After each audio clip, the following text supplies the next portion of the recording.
What's going on, everybody? Welcome to the Half Price Concessions podcast. Now, I know normally you're used to these episodes having long-form conversations, interviews with guests, or me and Buddy Payne having some talks and stuff. And we had a set that month of January, we were going to kind of take the month off. We had cranked out 4 new episodes in December to end out the season, and we were just going to take some time off. But about like anything else, after a little bit of time off, I got bored to death, and I had to check in with you because there's been a lot of stuff happening here in the state of North Carolina and just in racing in general here in our area. So I wanted to do an off-season check-in, if you will. A few news and notes, a few things that I've seen that have kind of caught my eye from my perspective on the racing scene. So going to be going through a couple of news items. Not going to be a very long episode, but glad to have you back aboard as always on the Half Price Concessions podcast.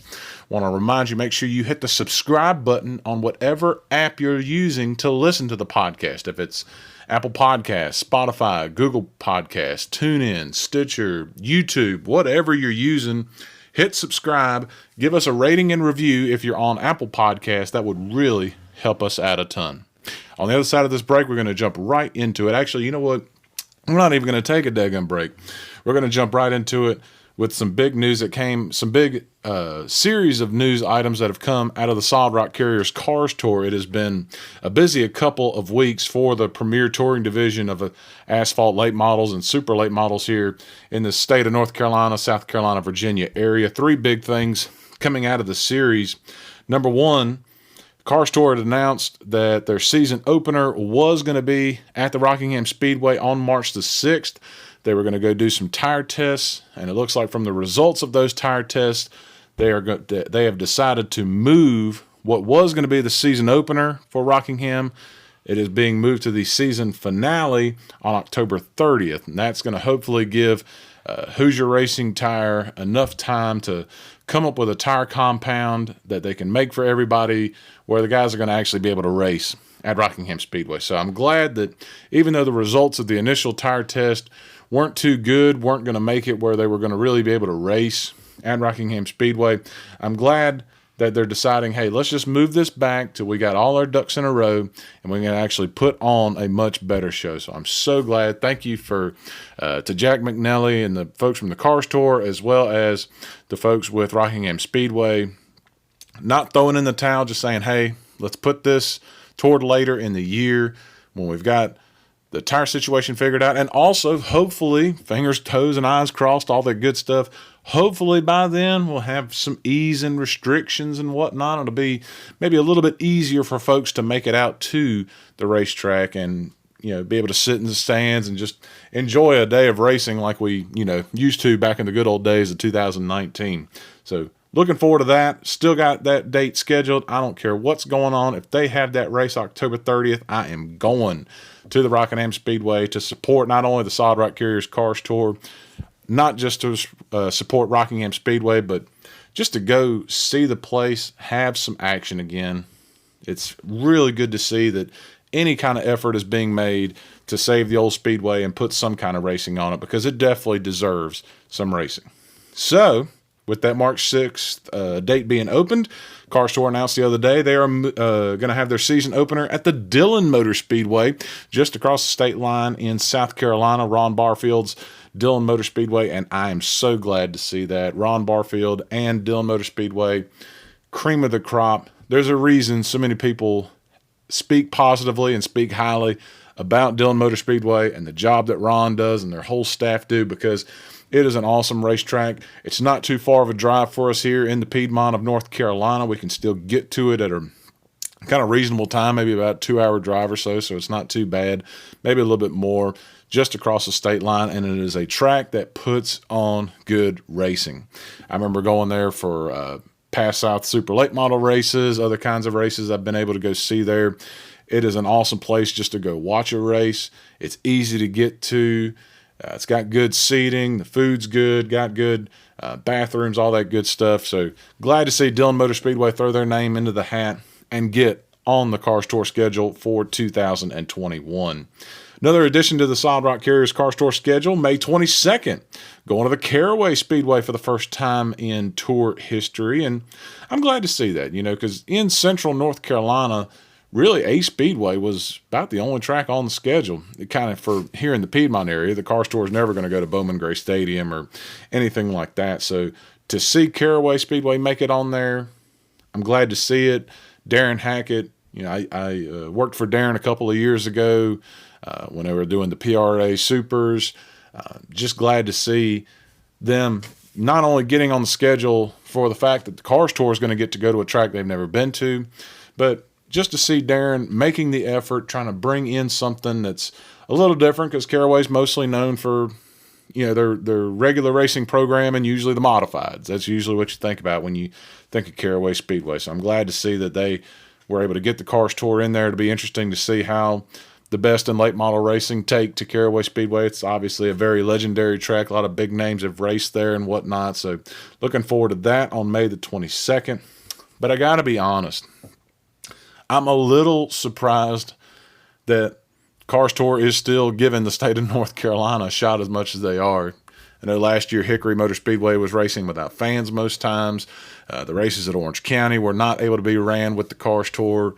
Ace got their race in, and then after that's kind of when the governor decided to step in and put his thumb down on the racetrack. But right now North Carolina is just a tough state to do any kind of racing in.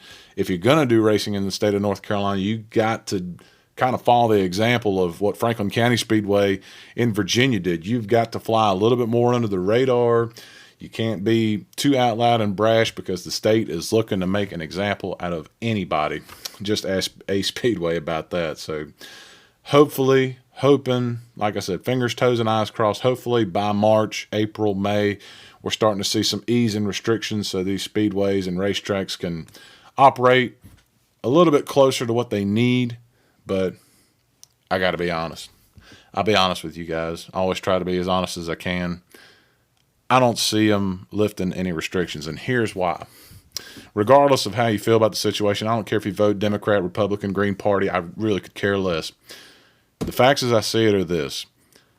They're going to keep finding COVID-19 cases because they keep testing people. The more people you test, the more positives you are going to find. It don't matter if they're, it don't matter if they got a crazy amount of symptoms or just a few symptoms. They're going to keep finding people that has it. So the case number is not going to go down. This thing's going to just keep working through the population. That's not going to change. And even with this first kind of round of vaccines and whatnot that are coming out, that are being given to kind of the elderly people and the first responders and stuff, my fear is as they continue to roll this vaccine out, they're continuing to get people, and they start to get kind of, when they get through with all the elderly people and they start getting, the middle-aged people in their 50s and their 40s and maybe down to us in our 30s, I have a deep fear that by the time they start getting to my age group, or maybe even before then, some new strain's going to come along, like this new strain they found over in, I think it was Great Britain or England or something. They found a new strain of COVID-19 that's even stronger. So I just have this deep fear that by the time they're kind of getting this thing under control, that's going to come over here. It's going to get blown up by the media, whatnot. And then we're going to be, Roy Cooper has definitely shown he ain't got no fear of keeping North Carolina in tight restrictions. It don't matter what business line you're in, whether you're a racetrack, a restaurant, a barbershop, whatever it is, you're under his thumb. And unfortunately, thanks to the election results, we're under his thumb for another 4 years. So I hope I'm wrong. I really do. But I got a bad feeling that's where it's headed. But glad to see those additions to the Cars Tour. And for those of us in North Carolina, get ready. We're going to be having to do some traveling if we want to see any kind of racing. Get your car, get the tires changed on your car, get your oil changed, whatever you got to do.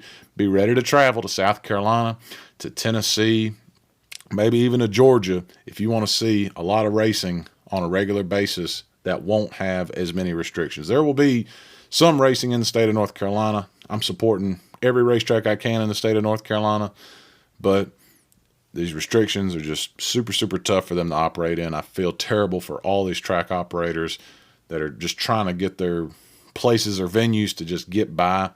But I just don't see any relief in sight. But hopefully I'm wrong on that. Also, while I had you, wanted to take a look at some of the important opening days for racing. A lot of our racetracks in this area have been putting out schedules. Not everybody has yet, because I think a lot of people are still kind of waiting to see what's going to happen with restrictions and capacities and all that stuff. But a couple of dates I wanted to mention. A Speedway set to open their season Friday, March the 26th with all their regular classes and a 75-lap late model feature. Caraway Speedway announcing their season opener will be Sunday, March the 14th, their traditional Sunday afternoon start, featuring the Southern Modifieds along with their regular classes. South Boston Speedway put out a schedule. March 20th is their season opener. Their first couple of races are always Saturday day races, but South Boston says March 20th. They didn't get any racing in last year, so hopefully they can get something in. Bowman Gray Stadium put out their schedule as well. They are set for Saturday, April the 17th to open their season. We'll dig on Bowman Gray a little bit more later on. That's the asphalt side. If you're a fan of the dirt racing, you want to go that route. Friendship Motor Speedway opening their season on March the 20th. Fayetteville Motor Speedway down in eastern North Carolina, they've actually got racing this Saturday, January the 9th. They got Steelhead late models and UMP modifieds on their schedule, plus I think they got crate late models, crate modifieds, a few other classes as well at Fayetteville Motor Speedway this Saturday, January the 9th. Carolina Speedway doing a 2-day opening weekend, if you will, February 26th and 27th. Cherokee Speedway was supposed to have the Dryden Extreme Dirt Car Series Super Late Models this weekend. Because of the snowy forecast, they have postponed that. They have not published a rescheduled date as of this recording, but their season opener is scheduled for February the 28th.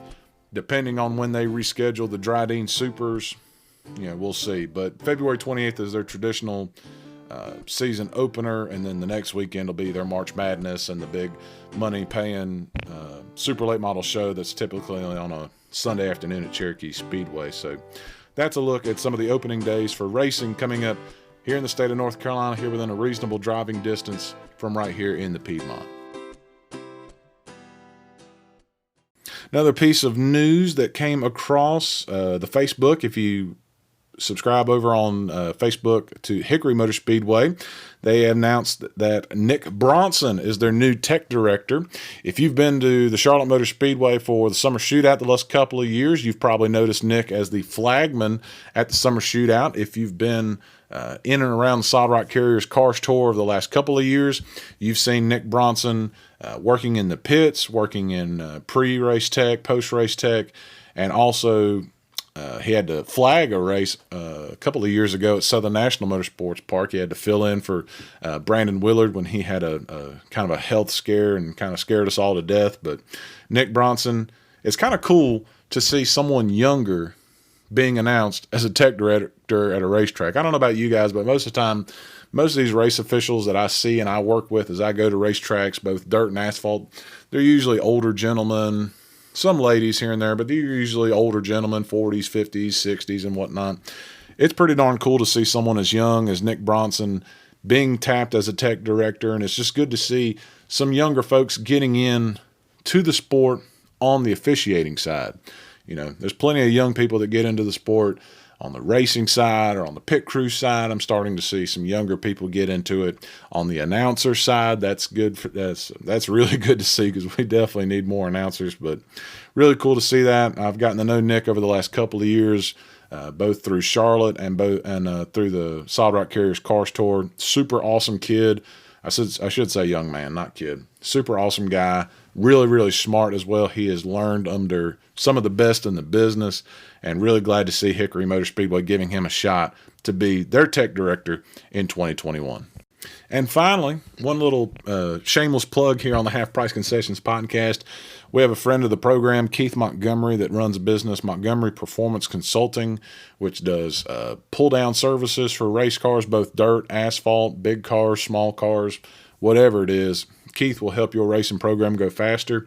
If you are interested in doing some learning, Keith in Montgomery Performance Consulting are doing a seminar on Saturday, January the 16th at 10 a.m. at a speedway, and it's going to be on using data acquisition to go faster. There's a lot of people out there offering this kind of service. Obviously Keith offers it through Montgomery Performance. There's a couple others here and there I know of that are trying to show racers the benefit of putting their race car on the pull-down rig, doing this kind of data acquisition at the racetrack to see what the race car is doing, to try to find ways to go faster. I mean, that's the name of the game. You want to go fast, you want to win races, you want to perform at a high level. And this is a seminar that is going to be a great opportunity if you've never done the pull down, or you're not quite sure, like, do I want to fish out all this money? Is it really worth it to get my race car pulled down? This seminar will be a great, cheaper option. You can go. They're actually going to have a race car there. They're going to be making test runs. You're not only going to get the seminar, but you're also going to get to see these adjustments played out on a real race car, going out on the track, coming back in the pits, and seeing with your eyes on the big screen what you're getting, what you're learning, what you can learn by putting your race car on the pull-down rig and with Keith Montgomery, and as well as anybody else that does chassis pull-downs. And it's pretty cool stuff. They'll have lunch provided by a local barbecue. That's going to be pretty cool. Also on hand for the seminar, Lenny Doughton from DRP Performance. I know a lot of you guys probably use DRP Performance. They sell a lot of racing parts and whatnot, so that's going to be pretty cool. Lenny Doughton going to be there along with some other guests, but be sure to check that out. On Facebook, you can find Montgomery Performance Consulting.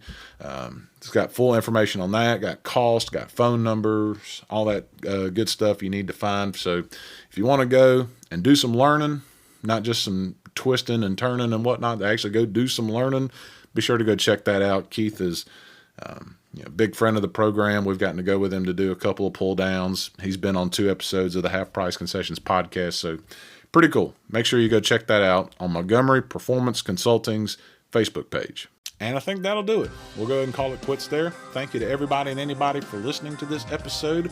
We look forward to seeing whenever it is we crank out a new full episode or a new conversation. We've reached out to a few people, but you know what? We're just enjoying the off season. I'm watching dirt racing on pay-per-view on Flow Racing. I might go to a race here and there. My next race to announce will be in February with the Southeast Dirt Modified Series. I think it's February the 24th. We go down to Hickory Motor Speedway for Carolina Speed Week. We'll have the UMP mods, Crate Late models, and I think a couple other classes down there. So that'll be my next one to work as an announcer. But right now, I'm kind of just enjoying the off season. I'm enjoying time at the house, and I'm enjoying time making this podcast. But thank you guys for listening. Keep supporting racing wherever you can. Dirt, asphalt, anywhere in between. Keep supporting it. God bless you. And thank you for listening to our show. Planning on doing some digging in your yard? Your simple backyard project could quickly turn dangerous. Buried underground cables and lines are just inches below the surface. So don't forget to make one very important call to 811. Calling 811 is the first step in having your buried utilities marked so you know where it is safe to dig. 811 is free, it's fast, and it's the law. For digging projects big or small, make the call to 811. This episode of the Half Price Concessions podcast is brought to you with support from Performance Center Racing Warehouse. In addition to being the home of the PRW chassis, Performance Center offers in-house setups and consulting, plus suspension and chassis pull-down analysis, along with their fabrication shop that can reclip your race car with the fastest turnaround in the industry. Give Roger Johnson and the Performance Center team the chance to earn your racing business by calling them today at 704-838-1400 or visit them online at performancecenter.com. That's PERFORMANCENTER.com.